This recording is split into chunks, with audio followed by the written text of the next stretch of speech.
We're going to go right into our next session, which we're going to hear from Paul McCulley. Paul is the Senior Fellow in Financial Macroeconomics for Cornell Law School's program on the law and regulation of financial institutions and markets. He has held numerous positions at PIMCO, including chief economist, as well as portfolio manager, and he coined the terms shadow banking and Minsky moment, among other things. But we're going to start off with a short video and then hear from Paul himself. So if we could roll the video, please.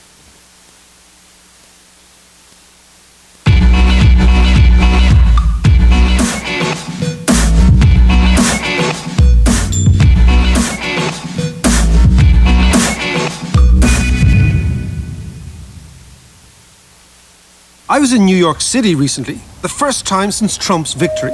Beefed up security made JFK, that monument to creaking US infrastructure, feel like a police precinct. It was more checks in the city than sex in the city. I mean, everyone's taking sides. You're either Trump-tastic or you think he's an ass. And with the airwaves full of noise and bluster and the country divided right down the middle, it's kind of difficult to get any clarity about what happens next for the US economy. So let's get on the phone to the finest economic maven of them all, Mr. Paul McCulley, to get his view from Newport Beach. Morning, Mr. Mack. Listen, my friend, the biggest question in the years ahead is not whether Mr. Trump is going to say or do something stupid. I guarantee you that he will. I'm very highly educated, but there's no better word than stupid. The big question is whether or not he's going to go to war with the Fed. And if he does, who wins? The bottom line, David, is who gets to set the speed limit for the economy? The answer is grounded in a wonky concept called potential growth. Bear with me. In the long run, an economy's growth potential is determined by 1, growth in population, 2, advances in technology, and 3, productivity growth, which means can we make more with less? But in the long run, of course, we're all dead, as Keynes famously intoned. What really matters is the demand side, not supply potential. Okay, Paul, now I get it. So demand is the key, and that's what drives unemployment, inflation, and interest rates, and thus, in turn, stocks, bonds, and exchange rates. So obviously then, politicians, they're going to try to push the economy into booms to win elections. Precisely, Mr. McWilliams. And when they do, what matters is 1, the economy starting point, where you are on the unemployment rate, and 2, what policy levers the government uses. The mix of levers really matters. Macro policy has 2 arms. One is fiscal policy, using debt finance, government spending, and tax cuts to directly increase demand. The other is monetary policy, using lower interest rates to drive up asset prices to coax wealthier asset holders into spending more. A healthy mix, David, is a bit of both. A 2-armed policymaker. Unfortunately, Mr. Obama was forced by those Tea Party zealots to tie the fiscal policy arm behind his back. So the heavy lifting fell to the Fed, using uber-easy monetary policy, driving interest rates to 0 and keeping them there year after year after year after year. This approach worked over time by driving up asset prices, bonds, stocks, and real estate, making people richer and coaxing them to spend. But who owns those assets? Rich people, of course. That's why they're rich. The income of poor people and many middle-class families depends on their wages, not their brokerage account. And the real wages of the average American household have been stagnant for the last decade, while long-term asset prices have soared. This has opened up the biggest gap of my lifetime between the rich and everybody else. Now, let me be clear here, David. I'm not criticizing the Fed. The Fed didn't have a choice. But the upshot of super easy monetary policy was greater inequality and also a lower bang for the buck, as rich people hoard money while poor people spend it. Fiscal expansion is a much more egalitarian lever of stimulus, especially government spending. It gets money into the wallets of average people who spend it with dispatch, especially those who live paycheck to paycheck, which, David, is half of American households. And they aren't deplorables. Their lives matter too. they just have lousy paychecks, and they vote. Trump won by telling the average guy he'd make him better off. Win, win, win. You're going to get so tired of winning.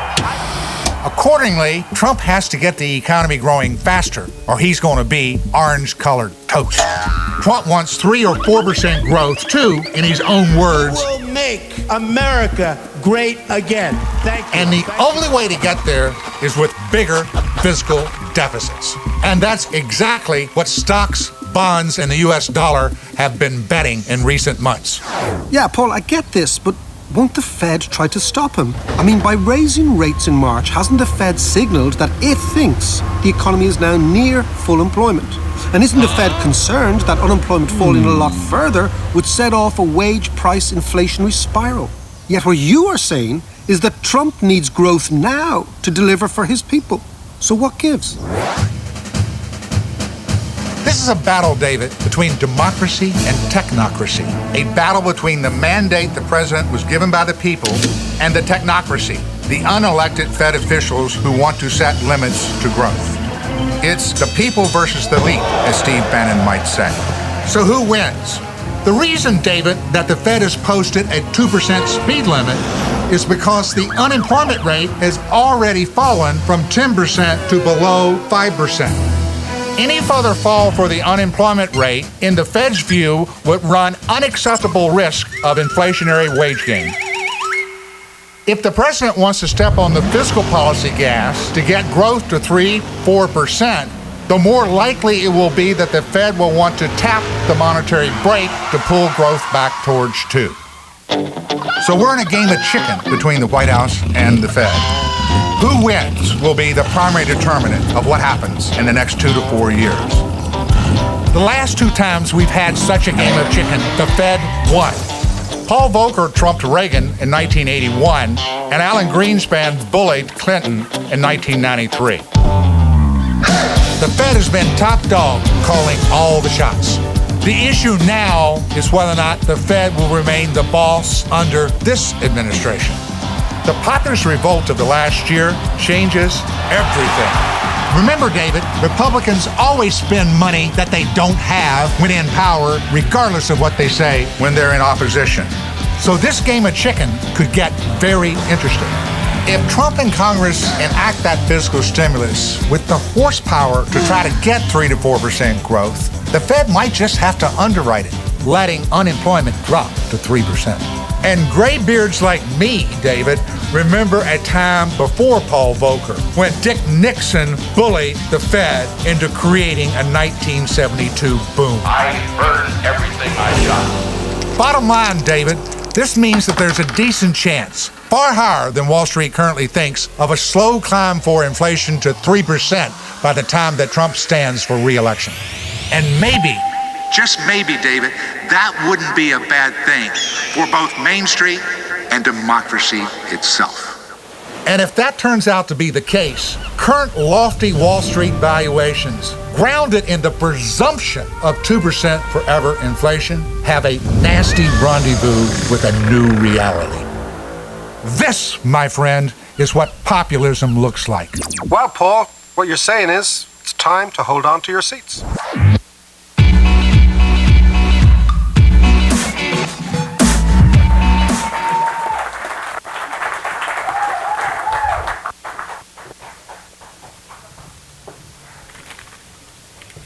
Actually, I got a lavalier mark on, so I don't have to get behind that whole thing. That's basically what I have to say in 8 minutes. So therefore, if you don't want to sit here in the hot, you can get out of here at this stage of the game.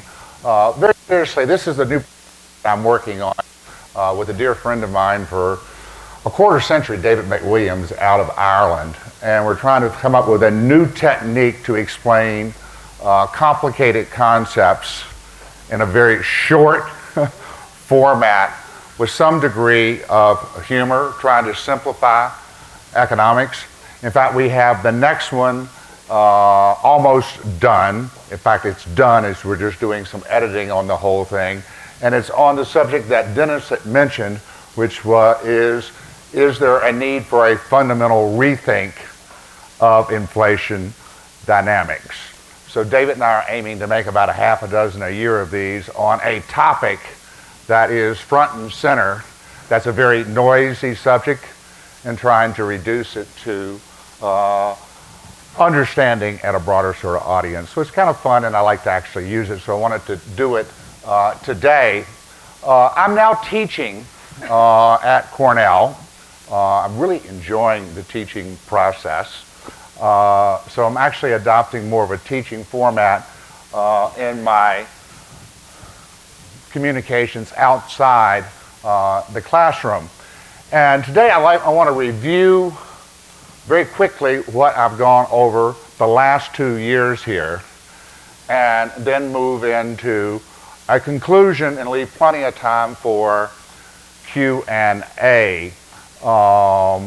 And actually, I look at my lectures, if I can call them that here, in some respects, as a continuum. I try to teach a simple concept every year. And I go back 2 years ago. This was before the Fed started the normalization process. This was the summer of 2015, when we were at zero, that forever and forever and forever and forever at zero. And my whole lecture, if you will, was about how do you get out of a liquidity trap without using the right tool.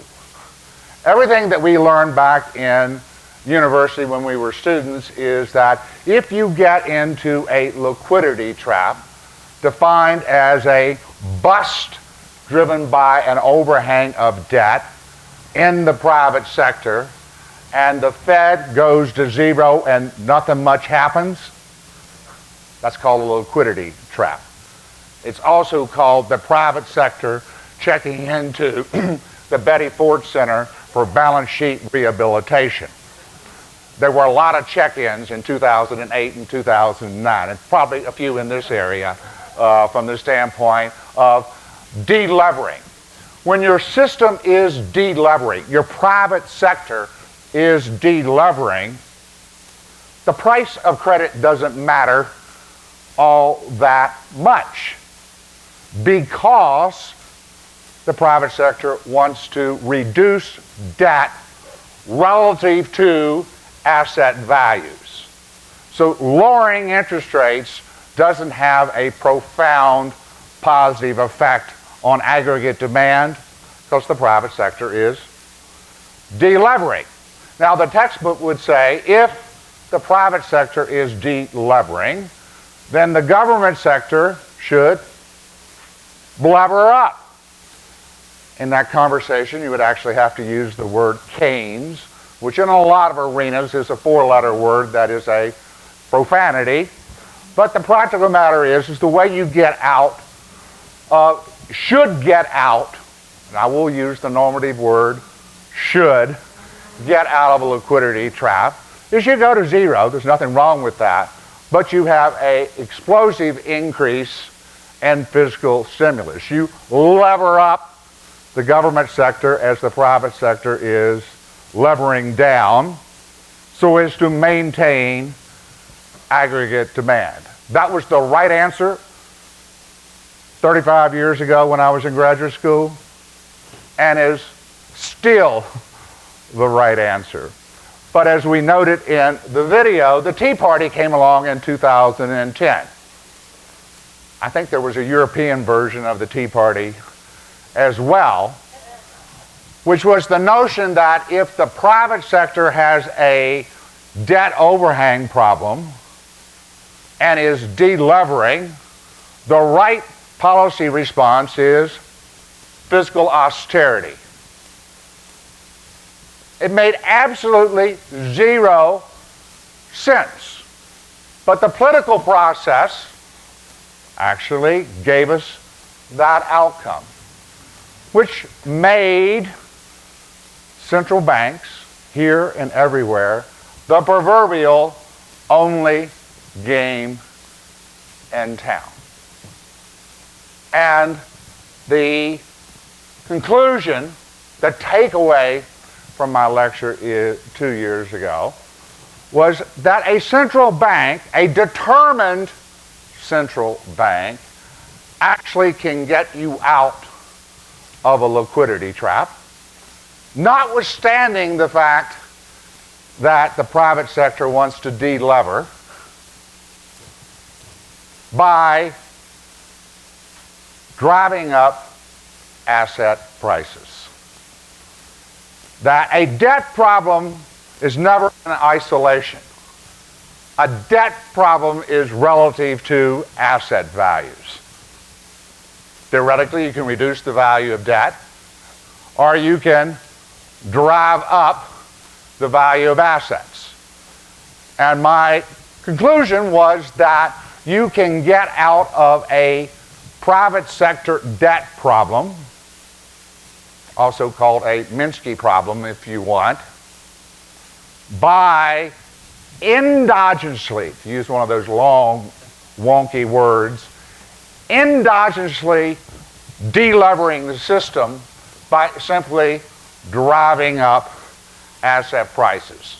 The most practical example of that is if a man is, or a woman is underwater on their mortgage.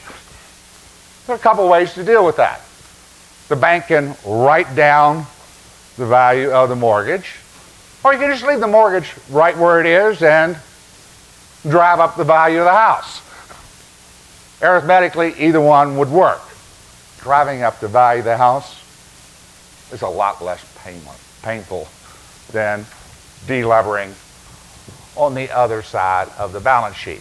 So that was my conclusion of 2 years ago. You can get out of a liquidity trap using monetary policy despite nonsensical, boneheaded fiscal austerity. Not that I have an opinion on it, but nonsensical, boneheaded fiscal austerity by reflating asset prices.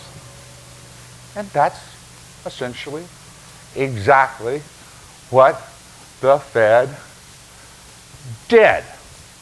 And I had no criticism for the Fed doing that. And my fun wonky thing, which effectively formed the basis of a wonderful friendship that I have with Marlowe, is I introduced the Gordon formula for asset valuation 2 years ago of how you can figure out how you drive up asset prices. And essentially, it's all assets is the discounted value of a cash flow. There are 3 factors in determining the present value of a future cash flow. Number 1 is the interest rate. The Fed can drive it to 0 on the front end, and with QE as a reinforcing mechanism for forward guidance, bull flatten the yield curve. So the Fed can lower the discount rate for any cash flow, which will drive up its value. Number 2 factor in value and asset is expected growth rate. You can drive up expected growth by saying, I'm going to stay at 0 until growth goes up. So there is mutual reinforcing between going to 0, bull flattening of the yield curve, and saying we're going to stay here until growth goes up. Because remember, growth is a positive for asset valuation. So the Fed can get at the interest rate front, it can get at the growth expectation front, and then the third factor in valuing any asset is a risk premium for uncertainty. And the Fed, acting on the first 2 variables of interest rate and growth expectations and making them functional, will dampen volatility, reinforce confidence, and reduce required risk premiums. It's a hat trick. It's an absolute hat trick. You think in terms of an asset, any asset is $1 divided by interest rate minus growth rate plus risk premium.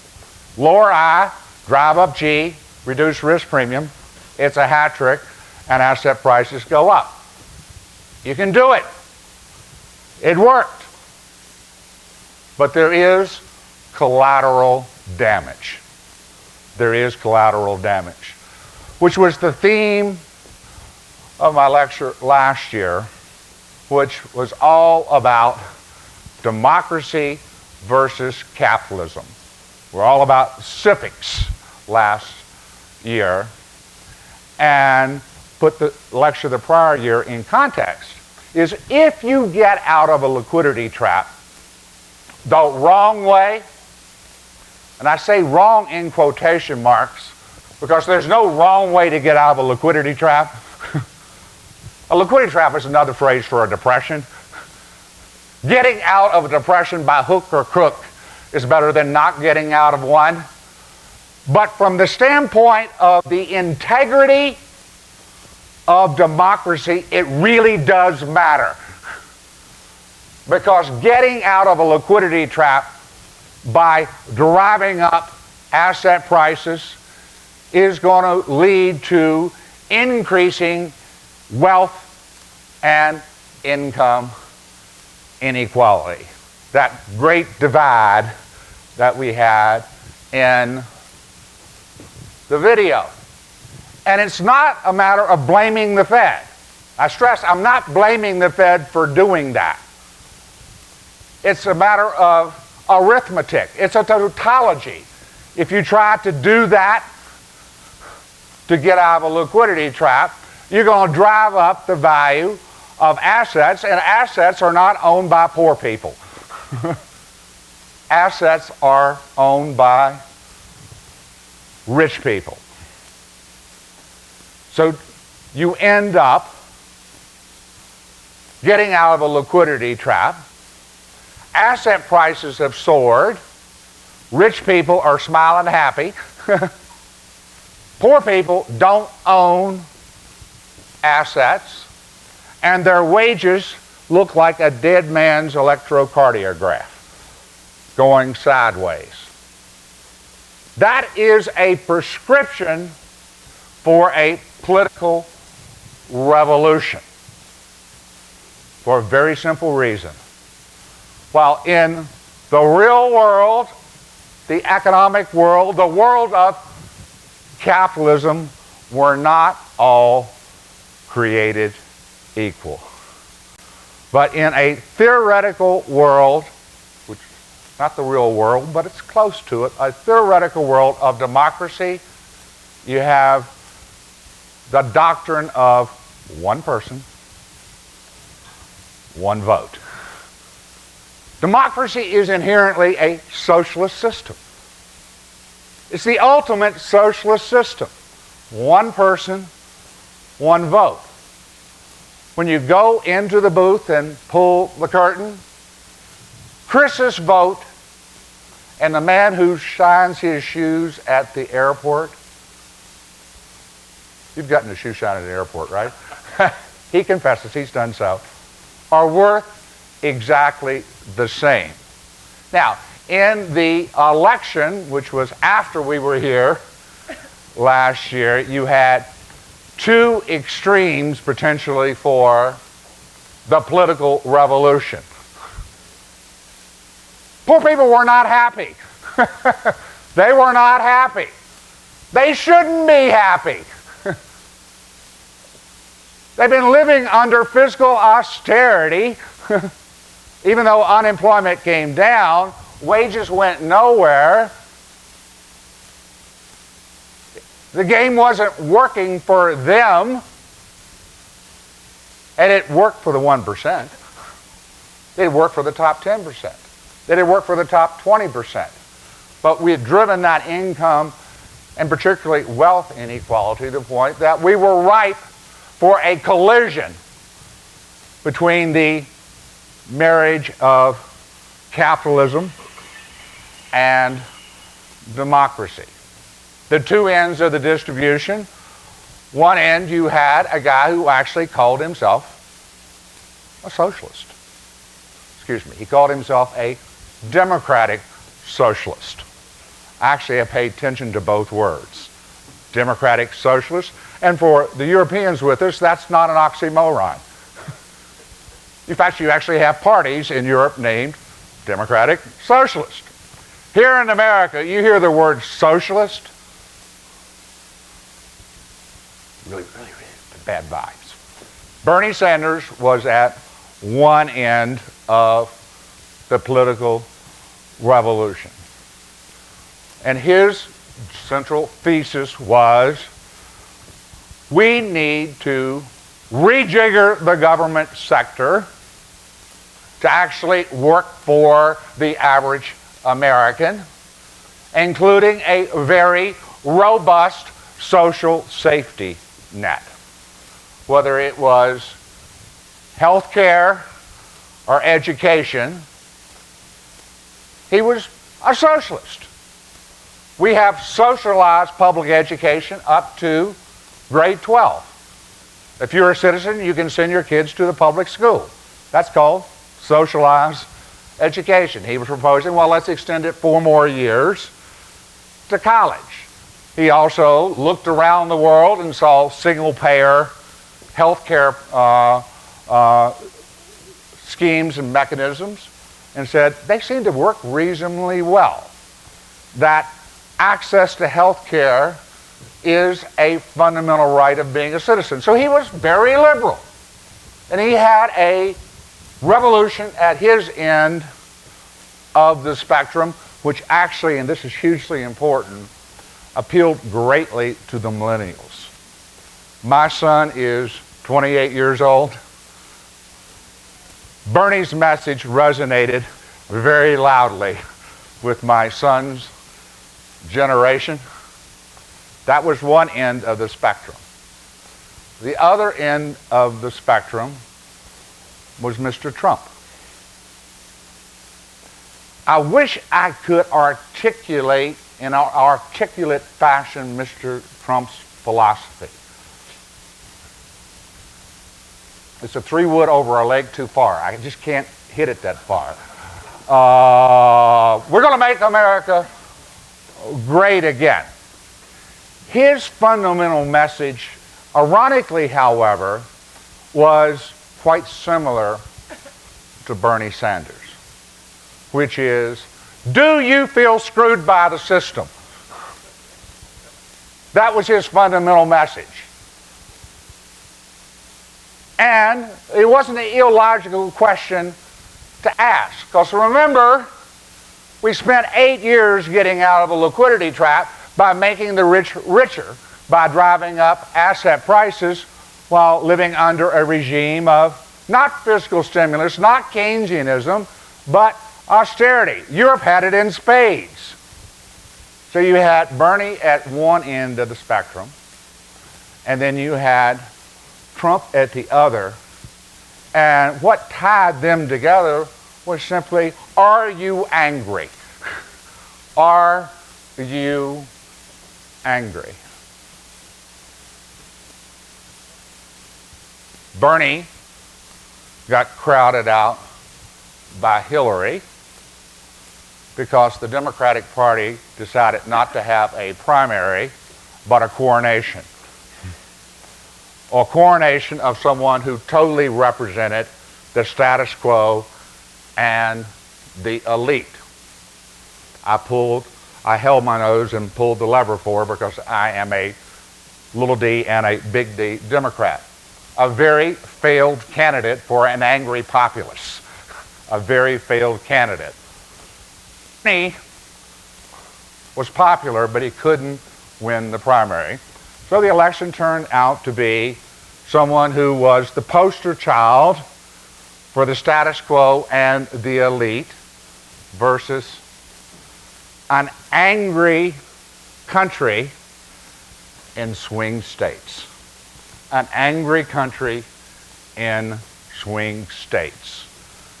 We simply say, I am not voting for the status quo.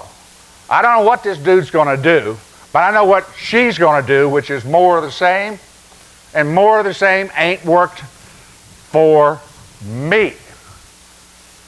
And Mr. Trump won. Now, he had a lot of various things in his platform, but he won because of 100,000 votes in 3 states. In 3 states. Wisconsin, Michigan, and Pennsylvania. And remember, Pennsylvania, as Carvel, who put Bill Clinton in the White House, famously said 30 years ago, Pennsylvania is Philadelphia, Pittsburgh, and Appalachia in between. And Trump won Pennsylvania with the angry vote that turned out. So actually, the lectures of the last couple years have captured, I think, a framework for how we ended up where we are right now. Is we got out of the liquidity trap using a very undemocratic set of tools. Again, no criticism of the Fed. If you're the only game in town, you have to do what you have to do. But it exacerbated income and wealth inequality to the point that you had a clash between capitalism and democracy last year in the election. And theoretically, capitalism won. When you peel away, make America great, actually, Mr. Trump's philosophy is pretty far to the right. Which actually is, let's make the rich richer still. That doesn't work in America. So we're at a critical juncture from the standpoint of what the resolution is going to be. Healthcare is an important litmus test of this whole inherent struggle. Obviously, Bernie was at one end of healthcare as a right, just like second grade is for your kid. We don't debate that anymore, that all 7-year-olds can go to second grade in America regardless of the wealth of their parents. And Bernie's viewpoint was, let's extend there. Conversely, the Republicans were on repeal and replace. And this whole medical health care issue has come to the forefront as a huge litmus test. And literally it's going to be voted on, what, today or next week? And actually it's been wonderful to watch for me, both as a citizen, but also the citizenry understanding what the ACA, commonly referred to as Obamacare, was all about. It really wasn't about the exchanges. We have the exchanges, but the key things that Obamacare were about were, number one, expanding Medicaid. Medicaid is the single biggest deliverer of health care in America. It's actually bigger than Social Security. 10 million more people went on Medicaid. In the UK or in Canada, that would be called the Public Health Service. Wouldn't be called socialism. It wouldn't be called, it's just called like second grade. And so the key aspects of Obamacare were, one, a massive expansion in Medicaid, and two, the establishment of 10 essential benefits. That a health care plan must cover these 10 essential benefits. That you can't a la carte and say, I just want this one and this one and this one, which can be very cheap, that we want to pool the risk. So therefore, insurance companies had to offer only plans that would cover the entire 10 benefits, and it also had the taxes if you don't get in and all that. But the key issue was expansion of Medicaid and the 10 essential benefits. It is pooling towards effectively, quote unquote, socialized medicine. It is one step away from a public option on the exchanges. It's one step away from Medicare for all. It is down that path towards where Bernie wanted to go.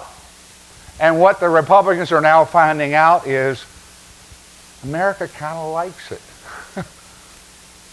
They don't like everything about it, but this whole notion that 10 million people that have gotten under the umbrella should be not there, those are neighbors of people. The whole notion that Your insurance plan can be allowed to cover nothing but giving you large premiums. That doesn't pass the smell test either. So it's going to be very interesting to see how this whole this whole Obamacare ACA thing comes out.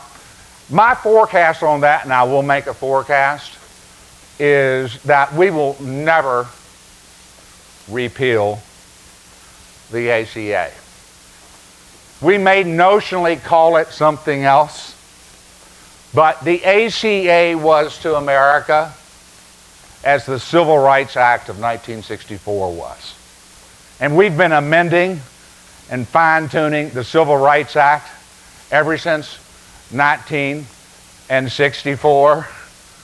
But the core principle of the Civil Rights Act of 1964 has never been repealed. And obviously I don't think it should be. The core principle of Obamacare from 2009-2010 will never be repealed. And in fact, there are lots of micro adjustments that need to be made to it. And actually, the appropriate title for dealing with the ACA is not repeal and replace. It is improve and invigorate.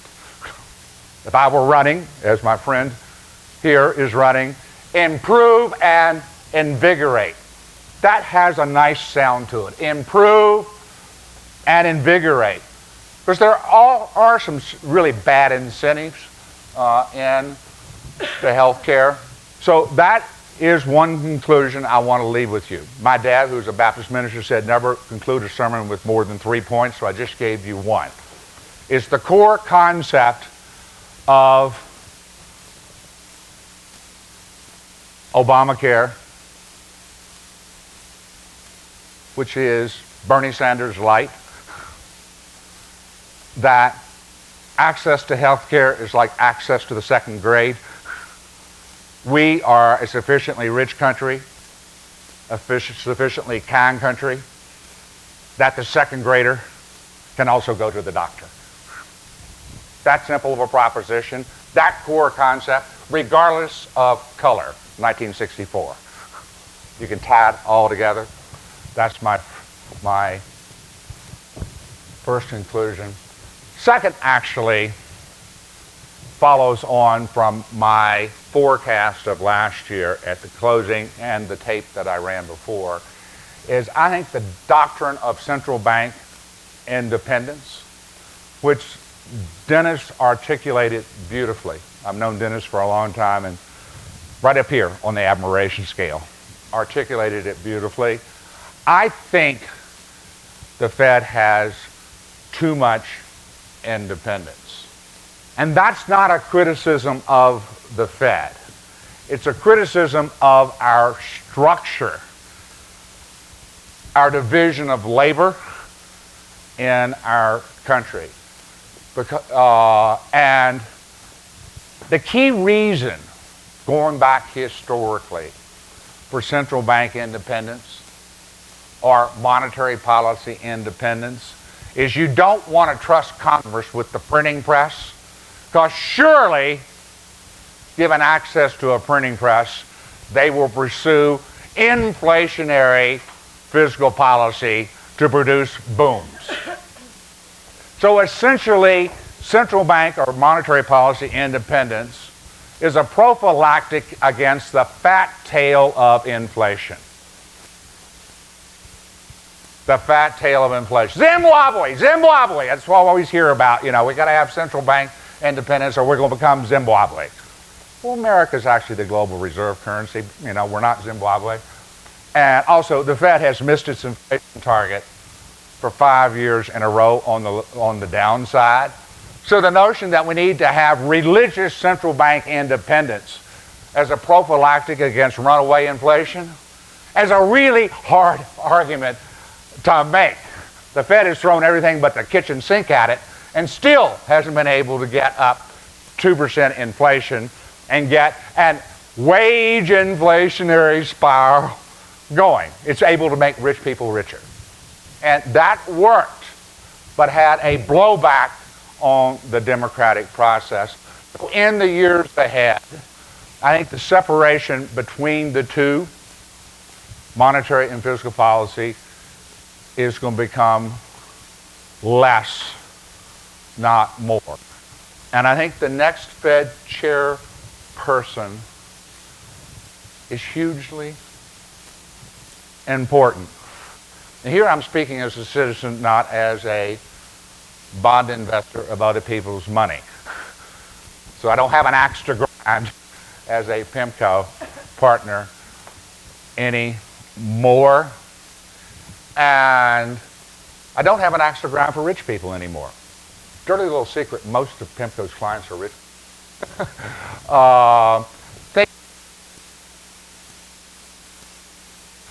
A mix of fiscal and monetary policy that actually delivers for the voter in the heartland that voted for Trump. Which means that if Mr. Trump and Congress perchance wants to do big tax cuts and increase the budget deficit and stimulate the economy, I think the Fed should, and more importantly will, accommodate it.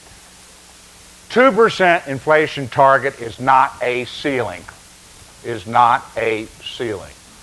I think the Fed will be accommodative of however much fiscal stimulus that the Republicans actually want to pass in order to deliver the goodies to, quite frankly, the rednecks in the middle of the country who put Mr. Trump in the White House. Because if Mr. Trump doesn't deliver, he will be orange-colored toast.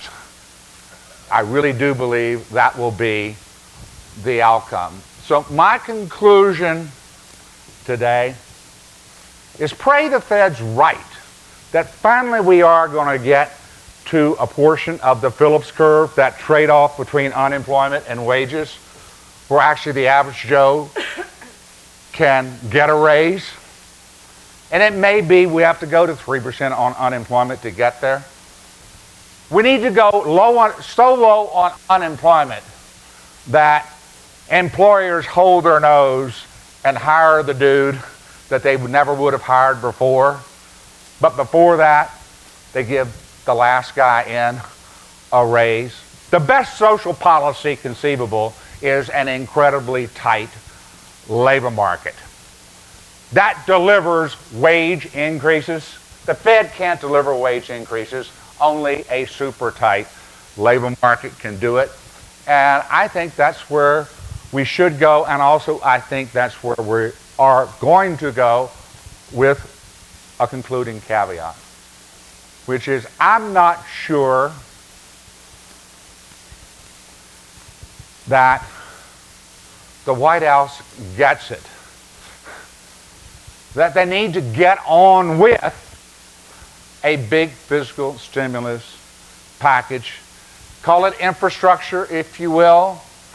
Call it tax reform. Call it whatever. They need to increase the budget deficit on purpose, with the biddies going not just to rich people, but to the people, those 100,000 people in America who put Trump in the White House.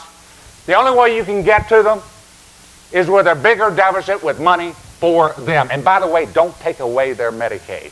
That's not a good, right idea. So I navel gaze, if you will. I don't worry anymore because I don't manage other people's money. I just navel gaze. I navel gaze about whether or not the White House gets it. But actually, I think it's a decent forecast that they will get it, because I assume that they do want to be reelected, which is you can get by with a much larger fiscal deficit, deliver the bennies to the people who put you in office, and the Fed, yeah, they will inch up interest rates, but the Fed has no justification to be mean or nasty.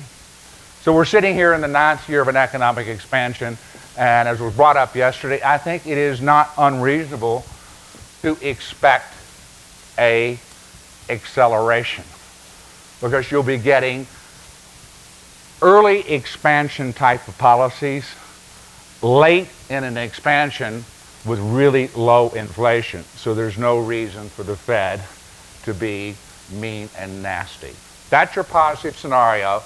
And in honor of the fact that there are people who are inherently pessimistic, I will give you the pessimistic scenario, which is that Trump doesn't do what he has the liberty to do, which is increase the budget deficit and stimulate the economy, but that the Fed, hell-bent on defending its political independence, goes ahead and force marches down the size of its balance sheet, which is a deflationary influence. So you get a deflationary influence from monetary policy. You don't get an offset on fiscal policy, and you repeat the grand mistake of the Fed in 1937.